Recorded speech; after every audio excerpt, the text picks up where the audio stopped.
Loud. Okay. All right, thank you, Nanor. So it's my pleasure to introduce our two presenters this morning. It's an exciting presentation as Nanor just outlined what they're going to speak about. And our two presenters, our first one is Peter Scott. He's a futurist, author, and technology expert. A master's degree from Cambridge University led to 30 years of working for NASA's Jet Propulsion Laboratory. A parallel career in business coaching added a uniquely valuable perspective on the implications of artificial intelligence. He teaches how to thrive through the coming era of technological disruption. He's appeared before highly diverse audiences in several countries, including testifying before a British parliamentary group on the impact of AI, artificial intelligence, and giving 2 TEDx talks. He has written a book and hosts a podcast on the impact of artificial intelligence. Our other presenter, our co-presenter, is Pierre Dussault. He is an engineer and is a leadership management consultant.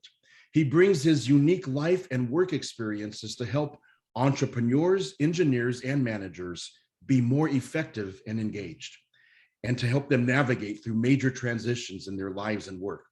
Previously, Pierre had worked 18 years in the telecom industry and 5 years in civil engineering, mostly as an engineer frontline manager in 6 Canadian provinces and 2 US states. Pierre is devoting the second part of his life to fulfill his 2 passions, the evolution of human beings and technology. And so ICF Orange County is pleased to welcome Peter and Pierre today. Thank you very much, Daryl and Nanor and Laurie and everyone who's helped make this happen. And I sharing now, hopefully. So welcome all of you to our presentation. I'm going to start right out by just addressing the biggest question. Why should you as a coach care about industrial revolution? Because we found that we had been selling this message short, and it really is something that is becoming critical, and it's something that is perhaps eluding coaches and people in similar lines of work, but we are here to present to you because you're the ones that can make the most difference. We want to suggest to you that there's something happening, a change so great embodied in this industrial revolution with the exponential growth of technology, that the consequences will be enormous, life-changing, once in a lifetime level of change for you and your clients, and that it's the kind of change that you may not become aware of until it is too late to react to it. We are here to try and give you the heads up on that, the head start.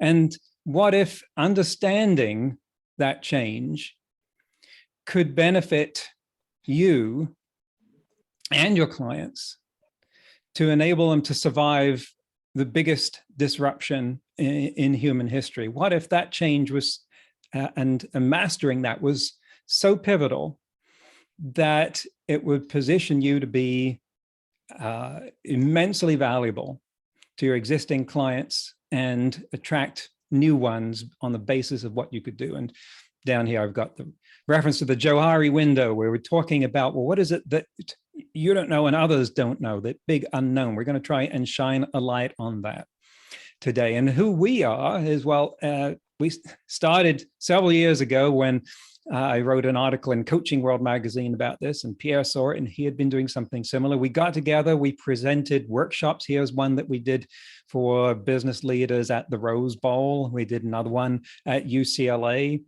And we've got an article in the current issue of Choice magazine. Some of you may get that.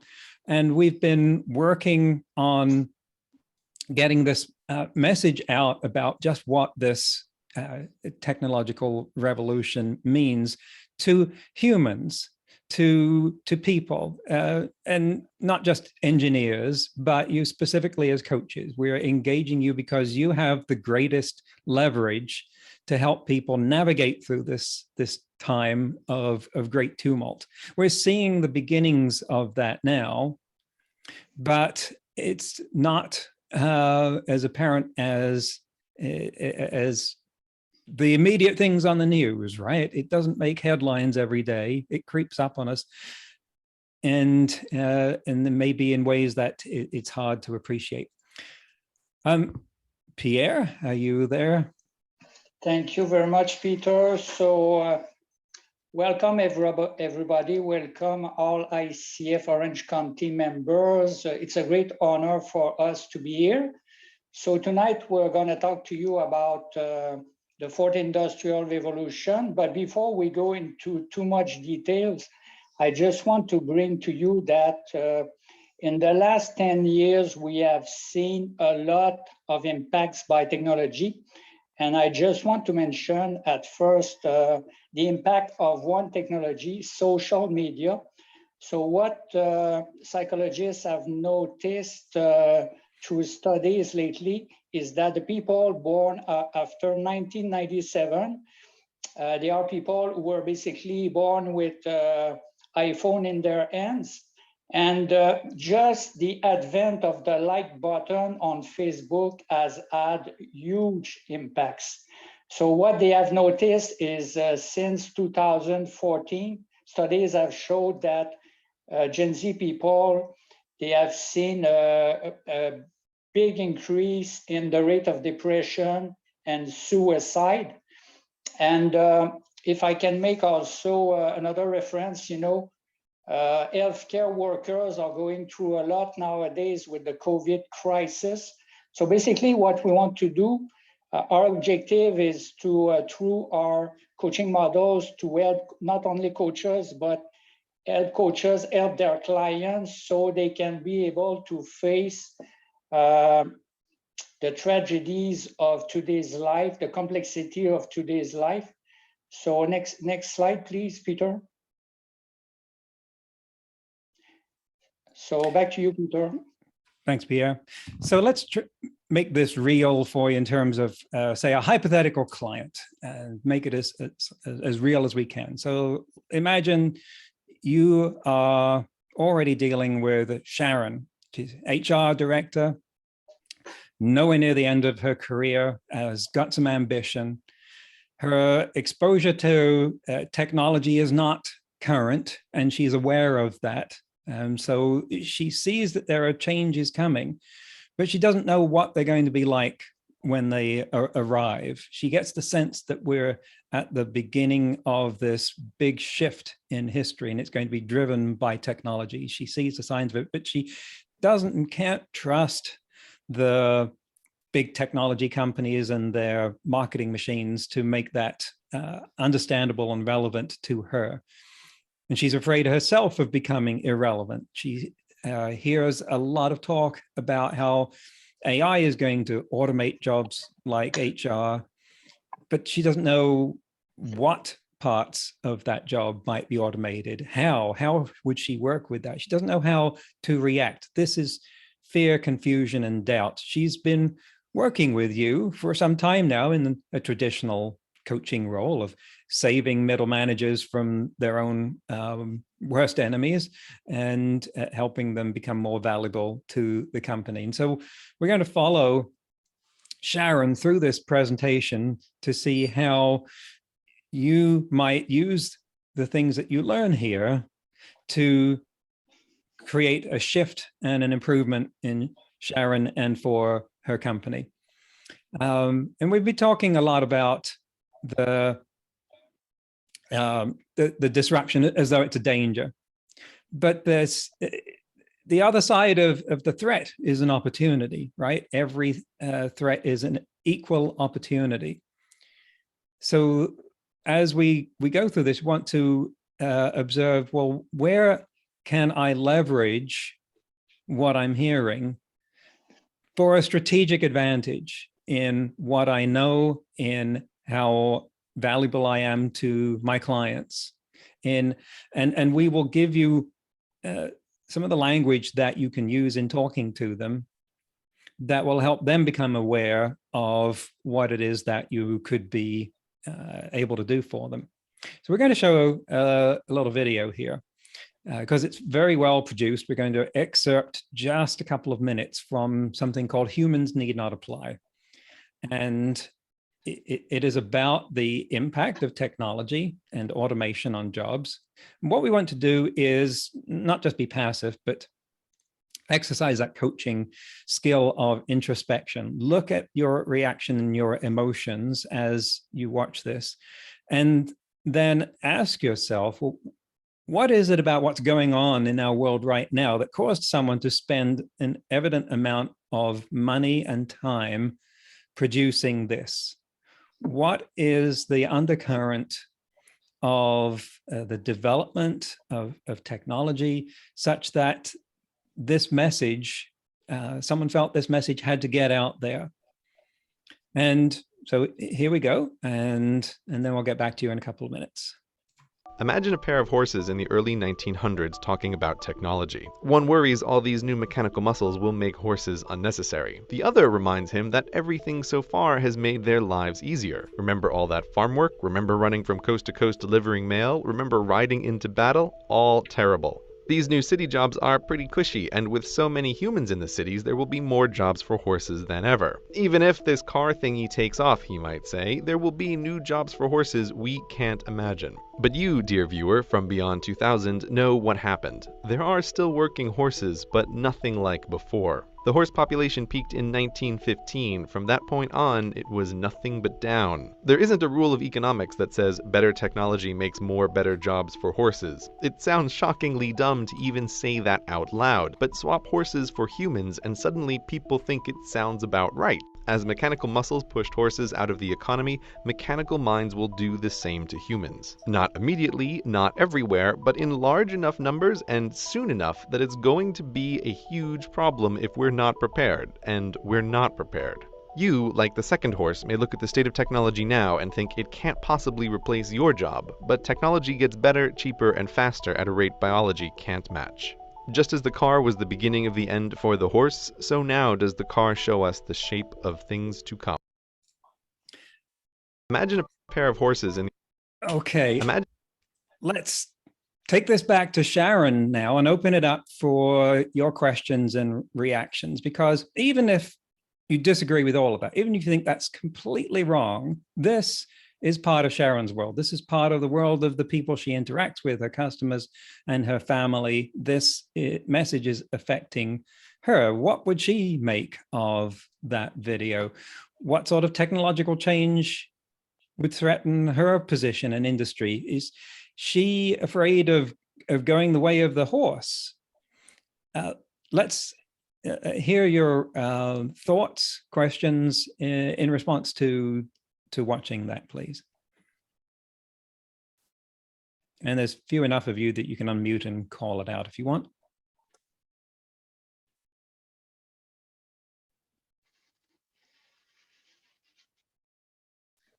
I'm seeing a couple of different things. Just that there are certain people who are kind of aware of it, and then like Sharon is like, okay, well, how do I exist in this? But there's this huge backlash of people who are like, why do we need this? Why do we need AI? And, you know, why would they take jobs away from people? And how are people going to live and all of that? And it's like they're not embracing it at all. So what is your suggestion on how to deal with those people that are not open to coaching, that are not open to change, which is kind of like my family, you know, like they're in a small town and they kind of like it the way it is. They have no interest in like getting on board. They like their videos or whatever, but you know, they have no interest in the things that we're teaching. Well, we'll talk about our coaching model in a little bit, but that's specifically for people that have engaged us to coach them. And as a coach, I was trained to not try to do it to anyone that hadn't asked for it.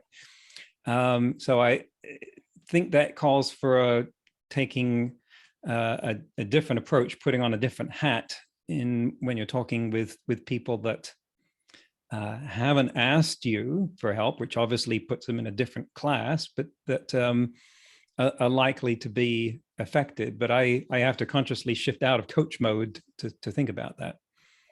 Well, like I coached somebody this morning from Brazil, and like she manages 11 different countries.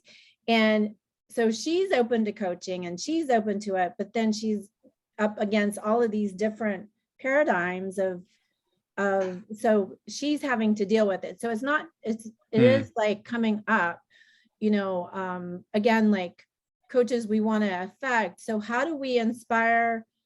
How would I inspire her for her to inspire her people to become open to some of these changes?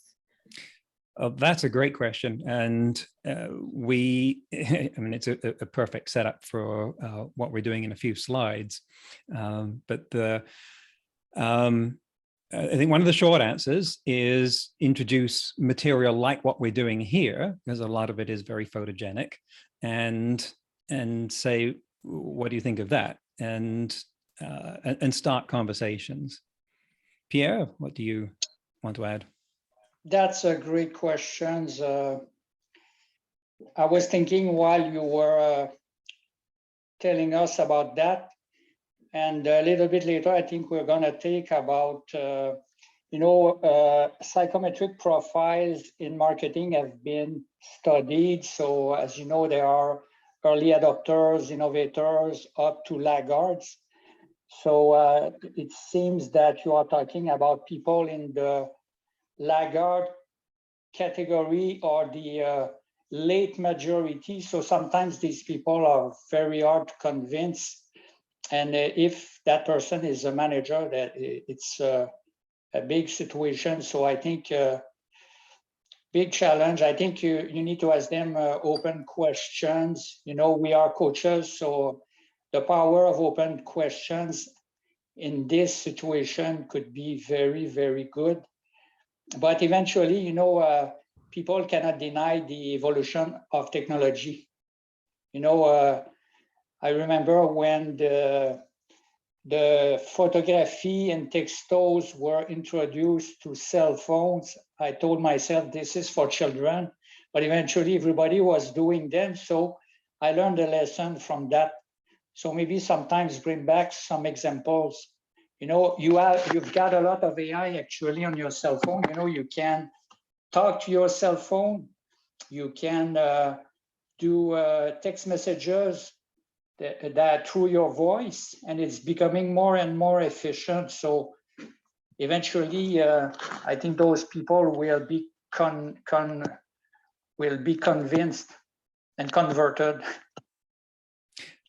We'll show you some things that will probably come as news, as a shock, that could fall into the category of things that someone like your client could demonstrate. And I think that the key thing is one of our stages is called higher change agent, which means look for champions within the enterprise that can be allies who are at the leading edge of wanting to drive change, and enroll them. If there aren't any, then that person might be in the wrong place.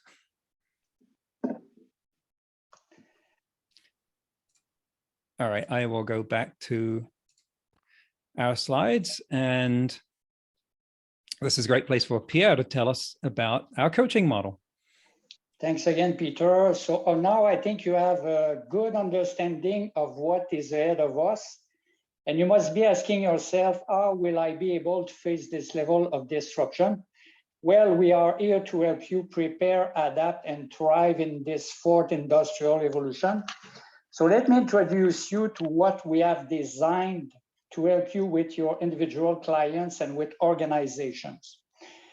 As you know, in the introduction, you were told that we are both engineers who have worked for many years in the technology sector. And eventually we became coaches. So we have integrated the world of technology, science, engineering, and all the fields that are not considered in the ladder, such as psychology, anthropology, sociology, and so on, in order to develop coaching models that are more inclusive of all the important things that should be considered for individuals and organizations. So basically, if I can quote humbly Sir Isaac Newton, if we have seen further, it is by resting on the shoulders of giants. So basically, we looked at all the tools that are available out there, and we try to integrate them in our coaching models. So let's start with the coaching model we have developed to help you with individuals. So it's called the Ripple model. Next slide, please. So Ripple stands for reveal fears, identity discovery, purpose discovery, prejudice or bias discovery, learning, evolve situational awareness. So as you can see, there is a lot of content in that model.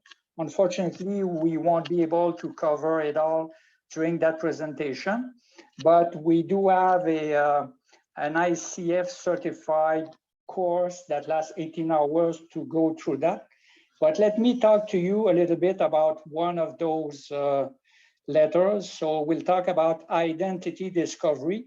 As you know, identity discovery is something that has been talked about since the great Greek philosophers, the great Chinese philosophers. For instance, it's Plato who said, know thyself and you will know the gods and the universe.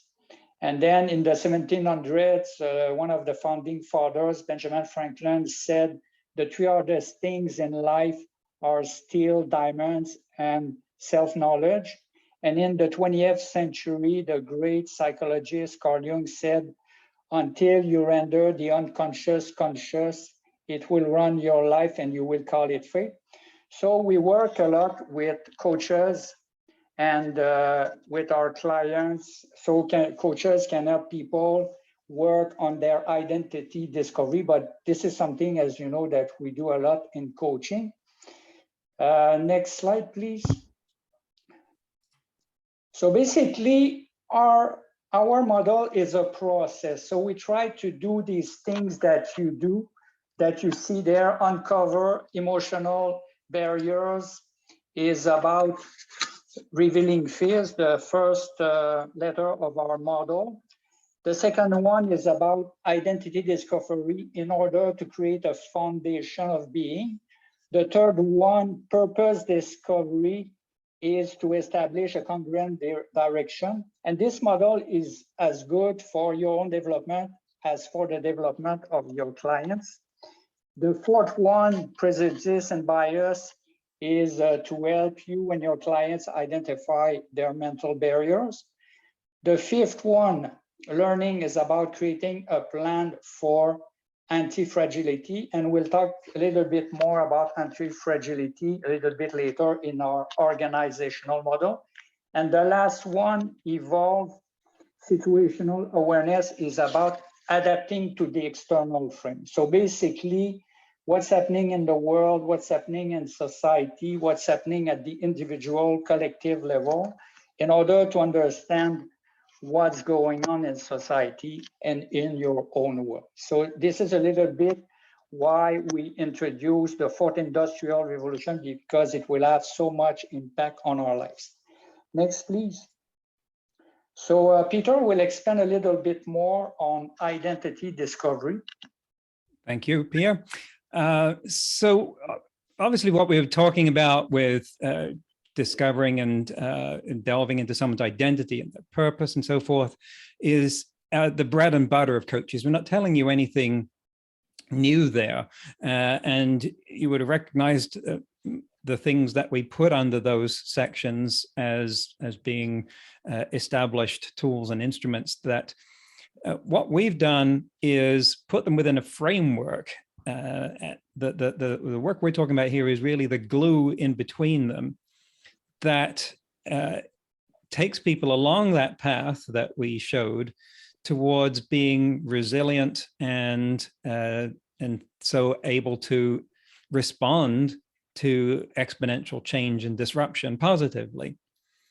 You know, to just give you a flavor of part of that, we had to look at something that we could carve off that would make sense in the few minutes that we could address in something like this. And so it is this question of identity discovery, framed in terms of what does that mean when there is a threat from automation and technology to someone's identity, because they can associate who they are with what they do. Psychologists call that enmeshment. So I am whatever it is, accountant, whatever, that's just who I am. And as long as they can spend the whole career doing that, well, doesn't matter. But what happens if something like the automobile happened to the horses? And so this step is about getting to their identity with respect to what they do before they are forced to confront it as a result of exogenous pressure from automation. So we help them find a deeper identity. And some of the tools that help with that are the leadership circle profile, and you can use the learning and behavior profile to identify the filters and behavioral patterns that lead them out of this. And what could that mean in terms of a business, an entire organization, if the identity is not looked at? So here, Pierre will tell you a couple of examples. Yes, so in the past, there has been many examples of companies who haven't clearly understood their identity. And one of the best examples, I'm sure you are familiar with it, it's the company Kodak. This is the company who invented digital photography. But when it was presented by one of their employees to the board, they said, we are in the industry of making films, developing films. So they rejected that idea.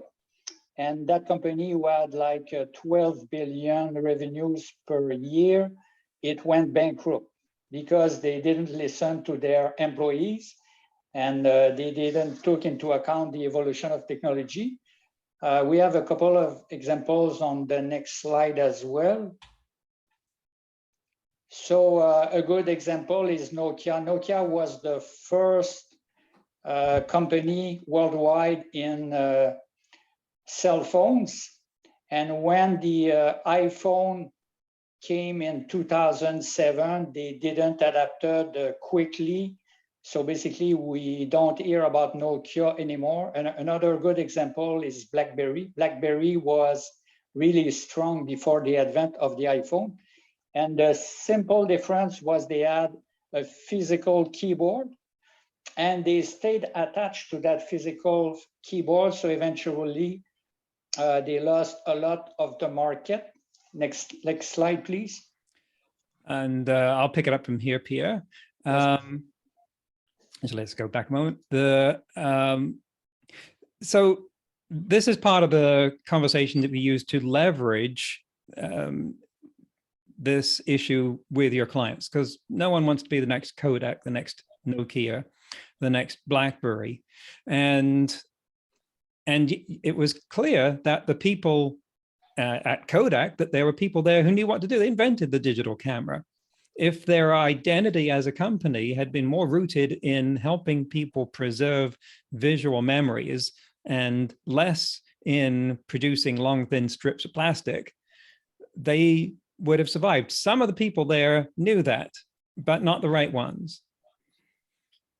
And so what's going to happen with automation? Well, for years now, many businesses have been seeking to reduce the amount of creativity that's required of their employees, trying in essence to turn them into machines because they're easier to deal with that way. They create procedure manuals, scripts to follow. That's obviously apparent in things like drive-throughs, but you see it also in high-tech companies where they've got policies that never get smaller, right? They always get bigger. Never, no, anyone says we're going to delete one of these things and just use your own judgment. Those descriptions, those rules get bigger. trying all the time to reduce the creativity that needs to be exercised by employees in the deliverance of judgment. Well, at the same time, we're training computers to be more creative. Very deliberate program as Exponential returns. So at some point when those lines cross, we shouldn't be surprised if the machines take the jobs of the employees. It's a different curve, a different shape, different time scale for different jobs and sectors and geographies, but it's common. And where it can show up is in places not just menial jobs, not just lower end of the wage rung, but also quite a bit at the higher end, because that's where we find knowledge work. It's not tethered to the exercise of physical skills. So for instance, you see headlines like 47% of all jobs will be automated by 2034. The actual study that this was based on, the Fry and Osborne study from the Oxford Martin Program for the Future of Employment, made a more nuanced statement than that, but 47% was in there, and 2 decades was what they were talking about. So it got widely quoted, and they analyzed it over hundreds of job sectors. Now, one of those, for instance, is lawyers. Let's look at the effect on lawyers. One of the things that lawyers do is vet non-disclosure agreements. It might not be their favorite thing to do, but they do make a fair bit of money at it. And it is something they do a lot, which means there's a lot of data available, and data is what AI needs to be trained on. So someone trained one on vetting NDAs, and it did as well as the best lawyer. Okay, great. But then the big difference came in how fast, because the lawyers took between 51 and 156 minutes to do this job, which I assume is actual and not billable. But the AI took 26 seconds. So at that point, if you run an office to do this, your next question is, how much does that cost? And that's obviously not the only thing that lawyers do, and the AI is not about to argue in front of a judge or jury for them. But there are certainly going to be questions about, well, what is it going to do next? This kind of disruption is what generates the fear and uncertainty and doubt that Sharon was starting to face, right? And what is the difference that you can make? Well, I like to say that we like exploration, right? You like to go on a holiday and explore some place you haven't been before, go up the Amazon, in the Andes or somewhere. We like that, even though it's unknown to us. Exploration is when you visit the unknown. Disruption is when the unknown visits you. And that's not pleasant. And the difference between those is agency. So what we're pursuing here is, how can you feel more agency, and how can you give your clients more agency, more control, put them more in the driver's seat with respect to what's going on here? Because it's not just lawyers, there's lots of other jobs that are at different types and degrees of risk. Now, this is adapted from the book AI Superpowers by Kai-Fu Lee. He drew his quadrant diagram, because when you're a thought leader, you come up with quadrant diagrams, and I wish I could do more of that. But the horizontal axis here is the job, analyzing a job based on whether on the left-hand side, it's repeating the same kind of process over and over. On the right-hand side, whether it's coming up with new creative or strategies.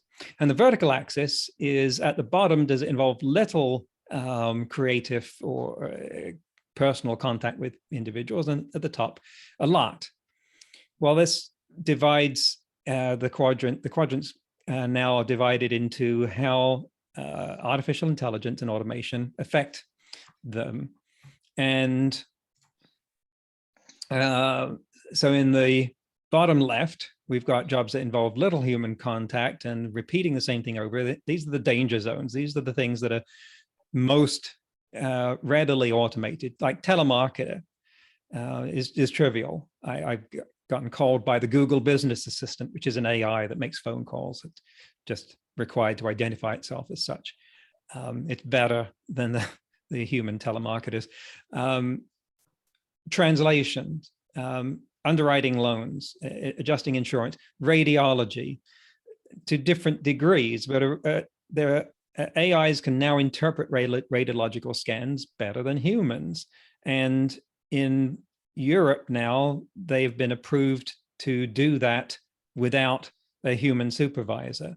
That doesn't mean radiologists are out of job, but that part of the job, like the NDA vetting part of a lawyer's job, is one that they need to learn to work with an AI in and not compete with it. Now, in the top left, we have what's called a human veneer, what Kai-Fu Lee called human veneer. It involves contact with people, involves a lot of social discussion with fellow humans. But like the wedding planner who's got to placate a frantic bride that calls for human skills, the rest of their job is executing the same thing over and over again. They've got a spreadsheet somewhere. Does this one want swans or doves? Where these different choices, they plug these things in, they get numbers out.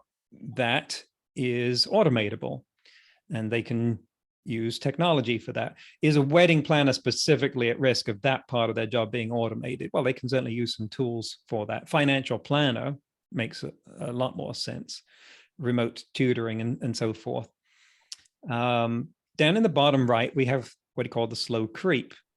Now, these are creative jobs, but don't involve a lot of human contact. So you've got artists, you've got graphic designers, medical researchers, which look relatively safe, but AI is getting more and more creative. And we'll see an example of that in a moment. So they need to integrate more interaction with humans into their jobs. You can turn this into a blueprint for becoming more resilient to disruption. And in the top right is the zone that is the safest at the moment. It's creative contact, and it relies upon interactions with humans, quality interactions. So coach is going to be right up there, along with criminal defense attorney and psychiatrist and social worker. Sound like the things on the outside edge of coaching, right? And so that's the background to what automation is doing to jobs. And now Pierre is going to tell you about some other businesses that are the opposite end of the responsiveness scale from the Kodak and Nokia. Okay, so as we said, we're going to talk to you about the fourth industrial revolution. And before we go into too much detail, we would like to give you an example of how it unfolds. And a good example of that is the company Tesla. As you know, Tesla have been available for purchase for about 10 years. And at the beginning, there were many people dismissing the potential of electric vehicles. But as you have seen, they are more and more common. And Elon Musk promised a lot, but he delivered. And that's why in 2020, he became the richest person of the world, because now the financial market believes in him, and he has delivered big time. Now they are producing a whole lot of Tesla vehicles. So how it happens, how those technologies appear, is basically, it happens very, very slowly, and then suddenly. So next image, please, Peter. So what WTF stands for, What's the Future? It's a very good book by Tim O'Reilly. And this is what we call the hockey stick effect. So this is something that has been studied a lot in economy. So basically, as you know, a hockey stick, you see the slope at the beginning is very little, and then it goes exponential. So basically, there are a lot of technologies that are in development, and we will talk a little bit about them, but the acoustic effect is how these things are developing. So actually, you know, we hear about AI and other technologies, so we don't see a lot of impact in our lives, but they are being developed. And eventually, like the example I gave you about the smartphone, you can dictate your messages. It became very, very efficient, and we barely noticed. So sometimes those technologies, they have a tendency to emerge like that, like the smartphones. When the iPhone came in, at the beginning, we would see some people with it, and 2 years after, everyone had those phones. Next slide, please. So now let me introduce you to our change model, which is the model for organizational resilience for organizations. Next slide, please. So basically, change stands for comprehend disruption. So it's related to the last letter of our Ripple model. It's about comprehend the situation, the context. The second one is hire change agents. So this is related to the question Laurie asked before. So this thing is about diffusion of innovation that I told you about. It's a theory in marketing which identifies the psychometric profiles of people. So in the case of Laurie client, it seems that she is a late majority or laggard. So some people, you know, are very hard to convince about adopting the change. So hire change agents is about when you work in an organization, make sure you work with the early adopters or the innovators. Anti-fragility, I mentioned to you that we would talk about it. So anti-fragility is something that is beyond resilience. Nowadays, we hear a lot about resilience. As you know, we are facing a lot of hardships, especially with the COVID-19 and stuff like that. How fast the technology is evolving. So basically resilience in the world of physics is when you bend a material and it comes back to its initial stage. So for human beings, resilience is the same. You know, you are disrupted, you come back to the state where you were when you feel good. But anti-fragility is really about evolving through disruption. So this term was coined by Nassim Taleb, who was a trader on Wall Street. Now he is a professor of risk engineering at New York University. And he coined that term. It's about things that gain from disruption. And there are many examples in the history of the world. People like Nelson Mandela or Vice Admiral James Stockdale, who was the leader of the POWs during the Vietnam War.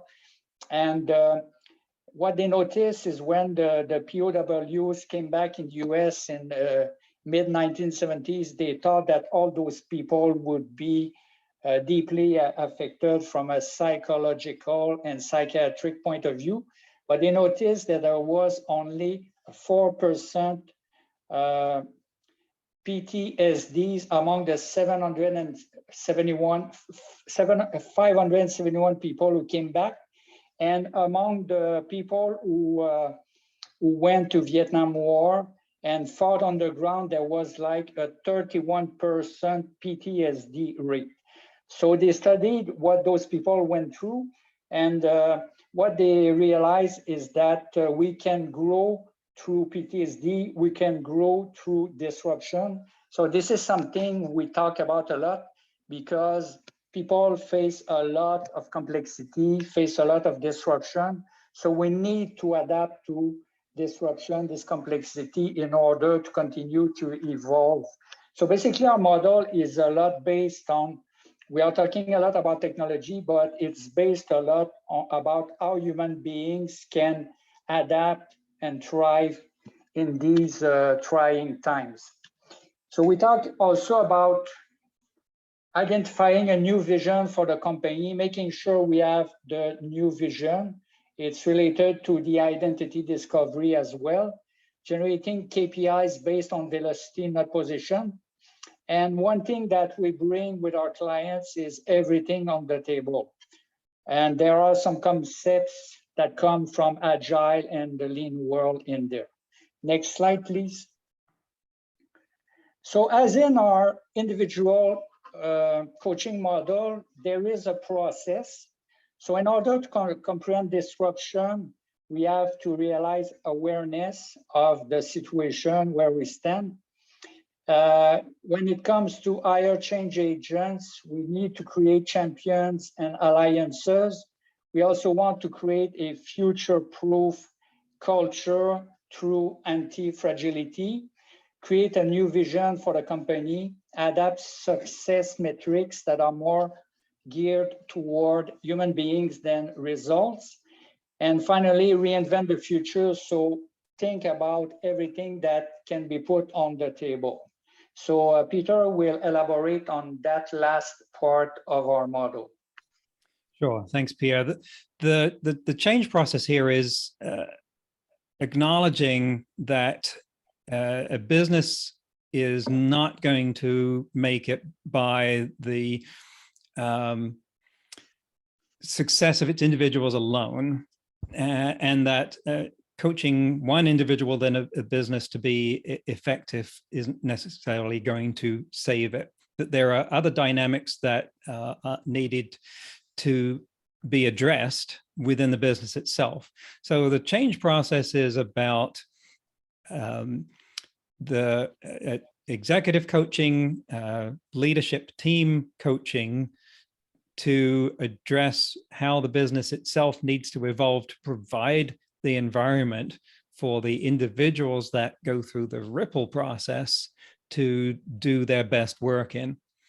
And as you saw, we have this progression that, again, what our work lies in is the glue between these phases, how they fit together, and leading up to them putting everything on the table, which means reconsidering everything. And I would like to ask you at this point, what sort of questions would you approach? This is just a nice sort of coaching level exercise. If you have worked with a group of people up to this point where you have this meeting and you come in and you say, all right, now at this point, having opened up your eyes to all the possibilities for the future and having gotten everyone aligned on everything, let's put everything up for grabs.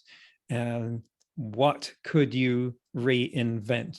How would you facilitate that discussion to brainstorm? What sort of questions would you ask or encourage them to ask? Anyone got any ideas in that? This is a good sort of thing to try and get our coaching skills working on.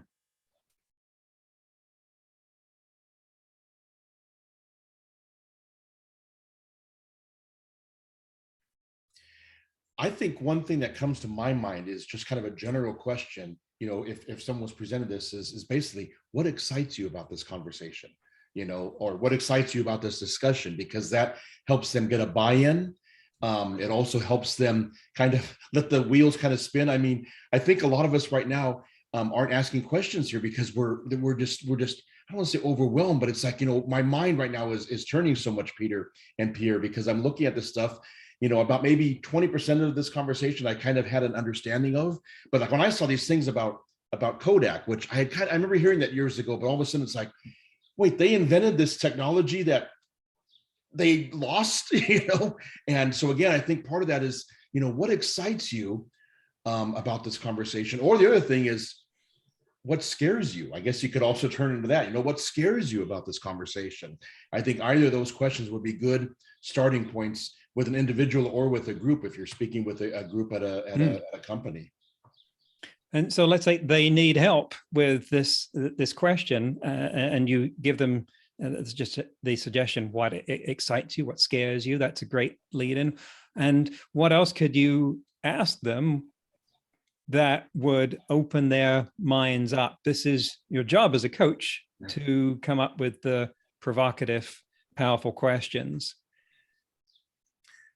I would also, oh, sorry, Carol. No, go ahead, please, go ahead. What comes to my heart is resource questions, individual resources of the team members and team resources.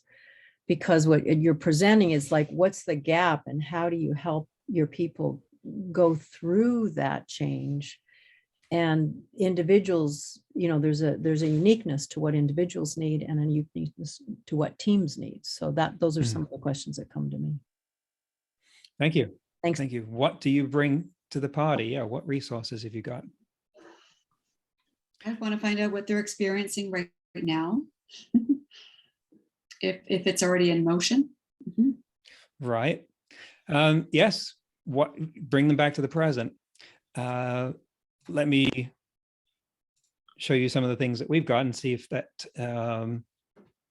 sparks any additional ones. So take them to the highest altitude, like up to the mountaintop.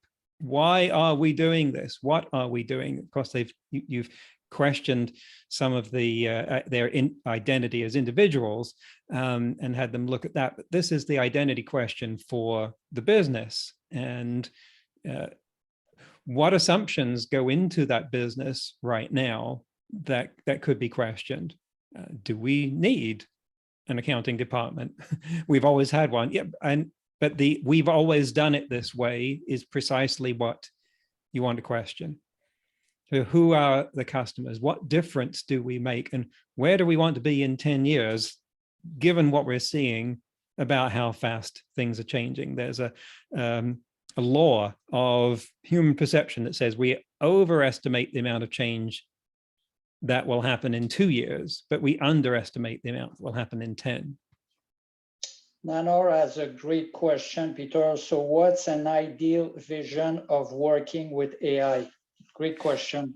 Oh, excellent question. What's a so as an assistant, I would say that it is something where you're familiar with it, you know how and where it can be used. And I think one of the questions here is, Nanor, do you mean for a coach working with AI or for someone like Sharon? And we'll look at both. Okay. So, but it's a partnership is the one-word description of that. So where this goes now is that what we're doing is we're refocusing from a business perspective to a coaching perspective. So like we want people to do all the time. Now, of course, they've got to go back and focus on the processes and procedures and so forth to get things done. But this is about driving them from the vision and the mission and the human transformation. And of course, as coaches, this is what we live for. This is what we want to spend all the time doing with our clients. But what we're talking about here is how to present, how to talk about the disruption that's happening to your clients in such a way that this becomes vital to their survival and that they recognize that. And so if we take this now to Sharon, well, what could you do at this point? You could start an informal discussion with her. Say, what sort of changes do you see coming to your industry? These are the powerful questions, right? She probably doesn't know. And that sparks another line of inquiry. Do you feel that you're adequately prepared for this level of change? Do you feel adequately prepared to help your staff?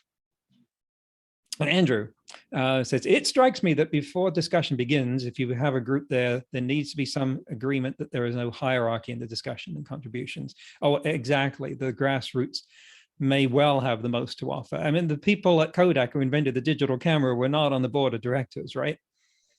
And didn't get enough traction at that level. So it's that old conundrum in coaching. The people who pay you are not necessarily the ones where you can make the most difference. So so this is a point at which you can start addressing this, opening this inquiry up with Sharon. Of course, you've got to be prepared to have the conversations that ensue from that. That's what we're about here. And so to give you more background on what's happening with technology, here's Pierre. Okay, so as I mentioned before, we would provide more details about the fourth industrial revolution. So what it is really, an industrial revolution happens when 3 or 4 general purpose technologies emerge and converge. A general purpose technology is a technology that will transform everything. So let me give you a few examples. For instance, the telephone, the automobile, electricity, they are all purpose technologies that completely transform the world. So there have been a first industrial revolution in the 1700s, another one at the end of the 19th century with the advent of the telephone, electricity, and so on. At the beginning of the 20th century with the automobile, mass production with Henry Ford, and the advent of oil. In the 1970s, we had what we call the information age. So when the first personal computers were introduced, among others by Apple and Steve Jobs and Steve Wozniak, and then we had the internet, social media, those little devices that transformed the world a lot. So basically, in the previous industrial revolutions, there was 3 or 4 of these general purpose technologies, but now we have like 10 or 12. So you can see on that image, you have heard probably about most of those technologies, and they are all emerging and converging in the 2020s. The good thing about it is that we have studied the previous industrial revolution, so we have a pretty good idea of how they evolve. But now we have 10 to 12 technologies, so we know for sure that it will be the most disruptive era in the history of the world.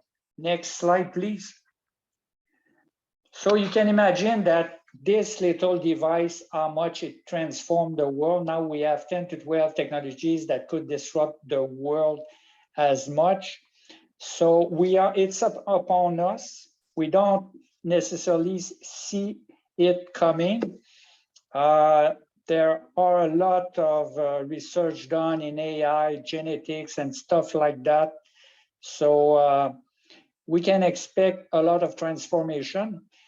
We believe that this transformation will happen before the climate crisis, but we didn't know that there was a pandemic coming. So you have seen that the pandemic has done a lot of disruption in the world, but we think that technological evolution will bring even more disruptions. Next slide, please. So Peter will continue with artificial intelligence, which is most certainly the most potent of these technologies. Andrew Ng is a through and through technologist, not a pundit, not a sensationalist, and he compares artificial intelligence to the invention of electricity. It's not even the most extreme statement to that effect. The CEO of Google, Sundar Pichai, compared it to the invention of fire. But let's see what this means, because we can relate to the beginning of the electrical age. We weren't there in person, but we know that it started with invention of electric motor, electric light. And at that time, if you were sufficiently prescient, you could see cities being lit. You could see factories being transformed. You could see maybe the electric car, but you wouldn't see through to the next consequences of that, the digital computer, and that the electricity would lead ultimately to the smartphone, Wi-Fi, the internet, Twitter, and artificial intelligence. And that level of transformation is what artificial intelligence is going to be bringing. We're right now at the beginning stages. It's like the equivalent of scientists sending electric shocks through dead frogs, that artificial intelligence will open up as much that we can't see, or more that we can't see than what we can. And that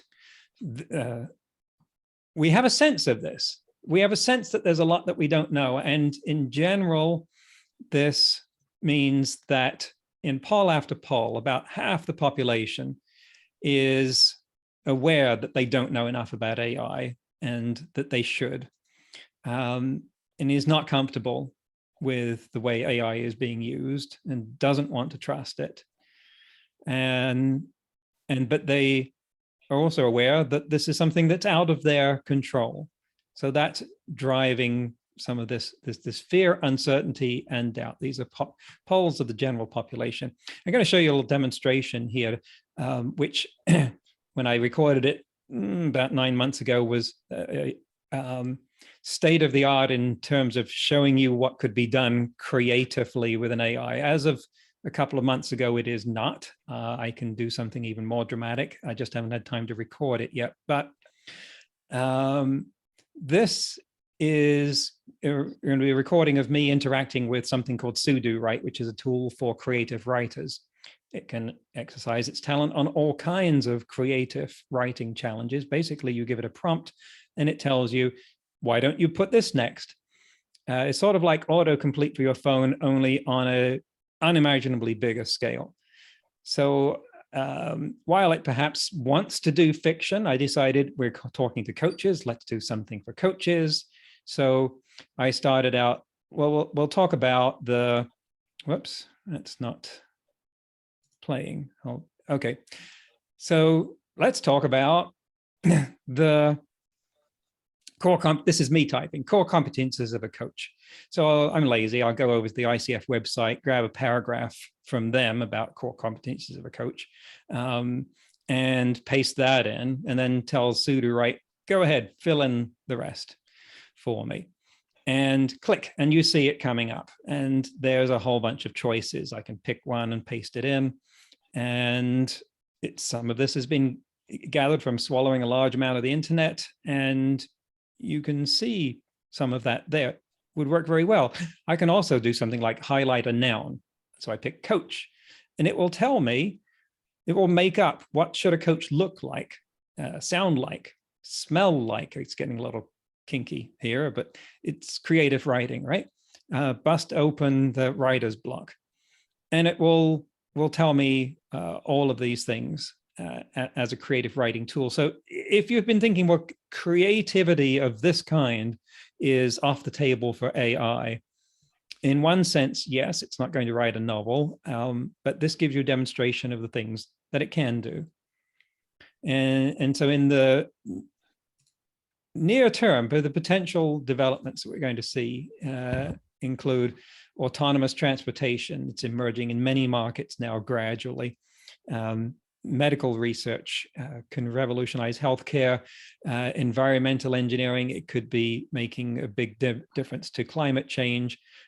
Customer assistance can be taking on, artificial ones can be taking on some of those roles.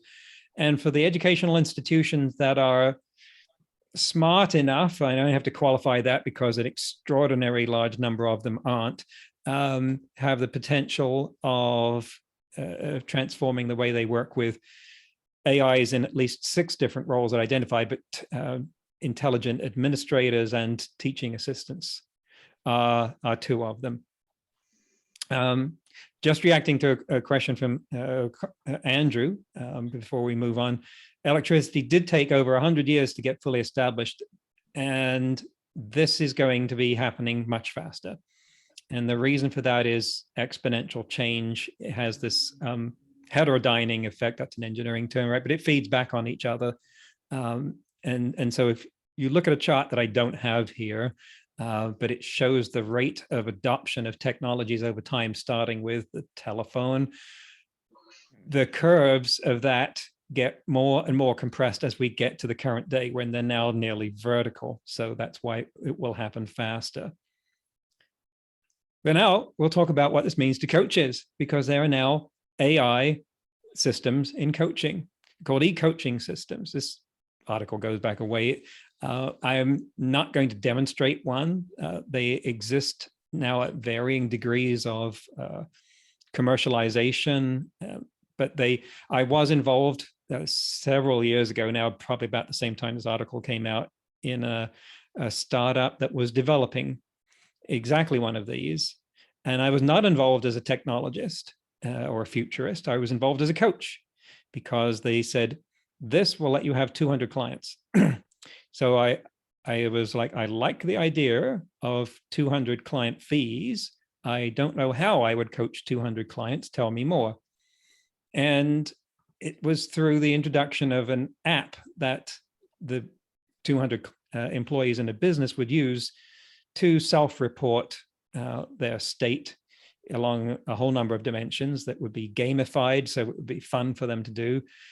And it would use AI to consolidate this information, and so that when I had a coaching session with a client, it would tell me the things that I would spend normally like the first 3/4 of the session getting to the root of what's going on with you, what are you most concerned about, how does this relate to where you've been, all of those things.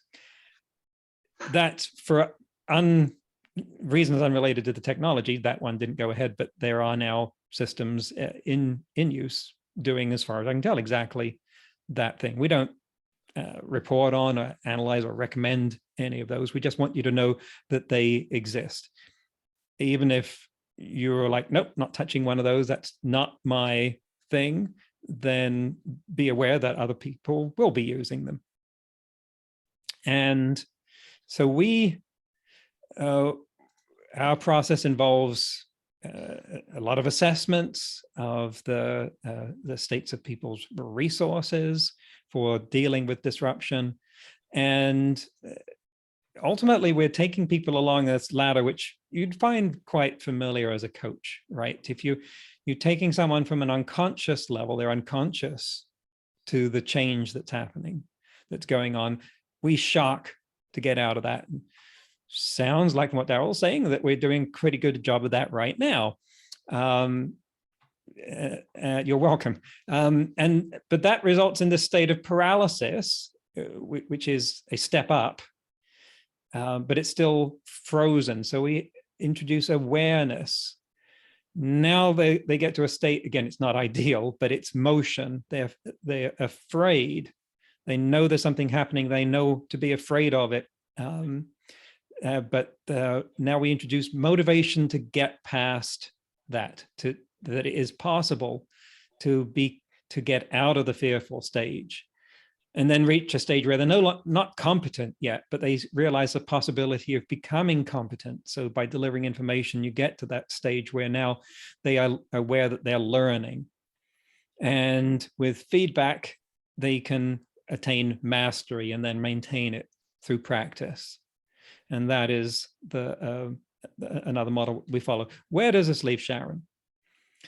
Having gone through the Ripple model with her, she now understands the potential impact of AI and the other technologies and the limitations and the timescales. She knows how to sort out the sensationalism, the hype, from what's real, from what's true but too boring to make the news. She's no longer afraid, confused, or in the dark, and she has you to thank for that. Because it enables her to create a new position of greater leadership for herself in the business, being recognized as an authority on disruption and on the development of technology. Maybe she becomes rebranded as the chief futurist officer and chief futurist or chief futurism officer, and assists in the company reinventing itself and introducing the change model for doing that. This is a great time to take your questions. We've got some polls that we want to do, but I think we can take when we do the polls and then wrap up, that'll take us about 6 or 7 minutes. So let's take some questions for the next 5. Questions, reactions. we're coaches. So if you want to argue and tell us where we're wrong, we can handle that. We live for that.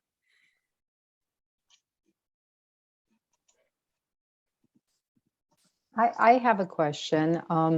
Would you say your what you're offering, your model and so forth, would you say this is for a specific type of niche, a niche coaching, or are you saying like AI is going to kind of take over everywhere and it's going to impact everything, and this type of coaching could? Good question, Nanor. So basically, Peter and I, we met about 4 or 5 years ago. We are both technologists, engineers, and we have noticed the evolution of technologies. And as mentioned by Andrew, they are evolving exponentially. So we realized that the level of disruption would be very high. And we said to ourselves, coaches are people who have a big impact, but this fourth industrial revolution will bring many threats, but it will bring many opportunities as well. So we said maybe we could build something for coaches. So really, you don't have to know that much about technology. You don't have to become an expert in AI or things like that. I would suggest there are some very good newsletters. If you read maybe 1 hour per week about the development in all those fields, you will be aware of what's coming on. But the models we develop really, it's based on our humanity, our human competencies, what they call soft skills. I hate this word because the soft skills really are the hard skills. They are the ones that are really tough to learn. So basically the model is adapted because there will be so much disruption. The only way to face that is to become adaptive ourselves. So it's all based on becoming more adaptive in order to face the complexity, in order to prepare, adapt, and thrive for this fourth industrial revolution. So it can apply to any situation. We're trying to get leverage. We want to make the biggest change that we can, and that change needs to happen in the culture of society. We think that business is the place where you get the most leverage, because if you get the hearts and minds of the leaders, and you can affect however many people are in the business.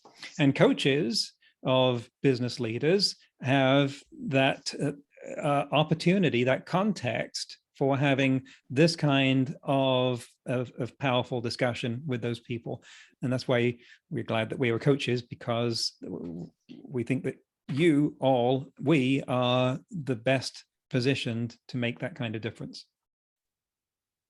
So Andrew has his hand raised. Oh, if you could unmute yourself, Andrew. Andrew, if you could unmute yourself, thank you. This class has just been mind-blowing for me, but I already have the soft skills, but in terms of leading people and coaching people, you can't have the blind leading the blind. So the first stage for me, is, from my point of view, is to really get a lot more comfortable. I mean, I'm 70 years old. This is a whole new world for me, and for me to be able to support my clients to embrace and recognize the changes that are coming and prepare for them. It starts with me embracing them myself. I love how you said that. I wish I could put that on our marketing. So our individual model is first, it can be used to develop yourself first, and then you can coach your individual clients. But I think the good thing about you, Andrew, is that you have, even though you are 70, you have plenty of time ahead of you, I think. I feel the same about that. Well, I hope so. Only 29 years of coaching so far. Oh, that's pretty good. And it's not about learning the technology for the technology's sake, like you're not going to implement it. It's about being able to sort out the the hype from what's realistic, knowing who to listen to, and what the effect is going to be on people. Yes. To me, I live in North Vancouver, so the mountains are right behind me here. And if I was going to go out into the woods with somebody, the first thing I'd want to know is that, they're comfortable, they know their way around, they've got experience and skills and a comfort level in that environment before I would ever want to learn something from them or trust them to take me there. So to me, this is more a basic primer in what do I need to do and become more of in order to be effective. Perfectly said. Pierre, write that down. Yes, there was a good question by Nano. What are some resources to read up on about 1 hour a week? We're going to provide some after the event, but the Exponential View by Azim Azar is a good one, for instance. There are many people in the US and the UK who have newsletter who covers a lot of those topics. So it's really interesting because it talks about the impact on the economy, on society and stuff like that. So we're going to provide some links for that. You'll get a PDF of some resources in this respect. I want to move on with our polls. And so actually, if you could share probably don't need to share this slide for that. Could we have the poll, please? Yes. Here is the first one.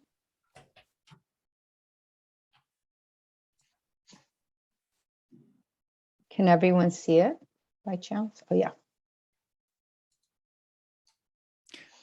And let's see, I'm seeing this. When you end it, will we see the results? Yeah, let me see, I'm not sure. Let me click end poll and see. You have it, right? Let me just save it just in case. I've got it. Yeah. Okay, so end poll. Yeah, there we go. Nope, share results. Can everyone see it now? Yes, 91% business executive coach, 18% personal life coach. Thank you. This helps us a lot. And the next one. Here we go. Launch.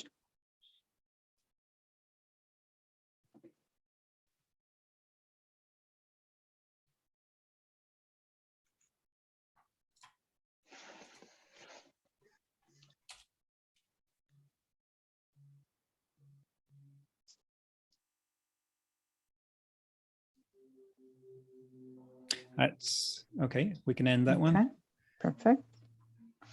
So I'll share the results. A lot, 82%, a little, 18%. Great. And thank you. And if we could have the third one. Yep. There you go.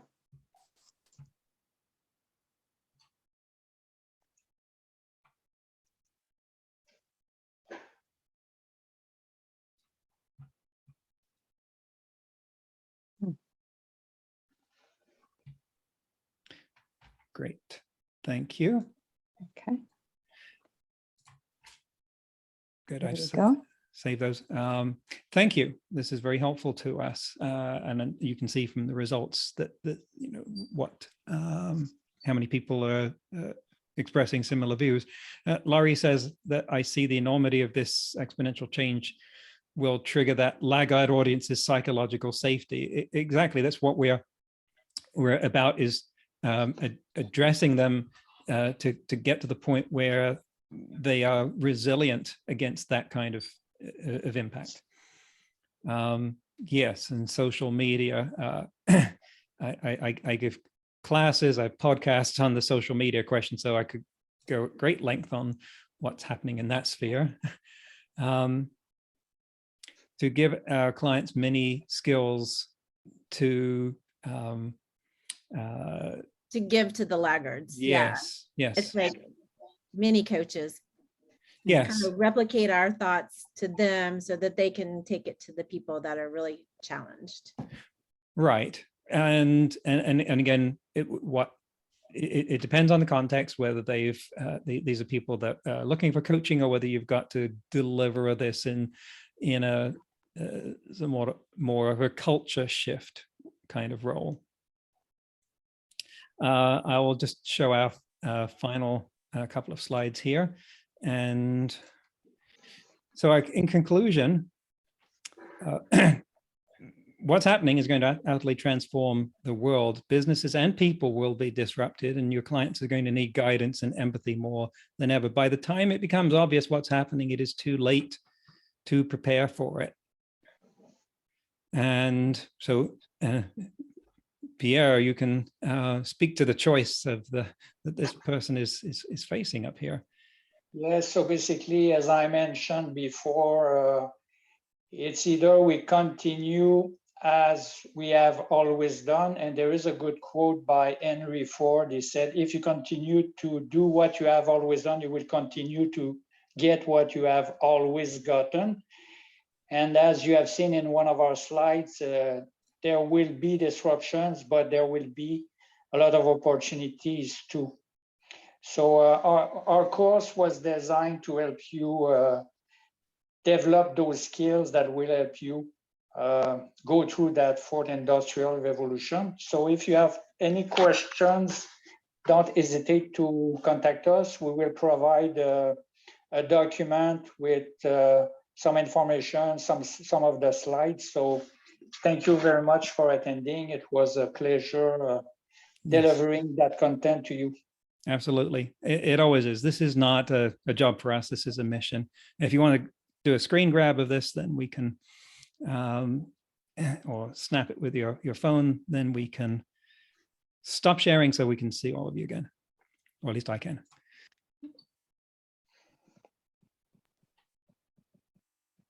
Excellent. Thank you. Yeah, thank you. Okay, nothing else, right, Peter? You're good? That's it. Okay. Thank you very Okay. much. Yeah, thank you. Thank you, everyone, for joining. And thank you so much, Peter and Pierre, for, first of all, your generosity in giving us an hour and a half of your time. We really appreciate that. And upskilling our coaching community with a lot of new awareness. As Daryl said, this was like, at least for me as well, it's a lot of new information. So it definitely built a lot of awareness inside of me.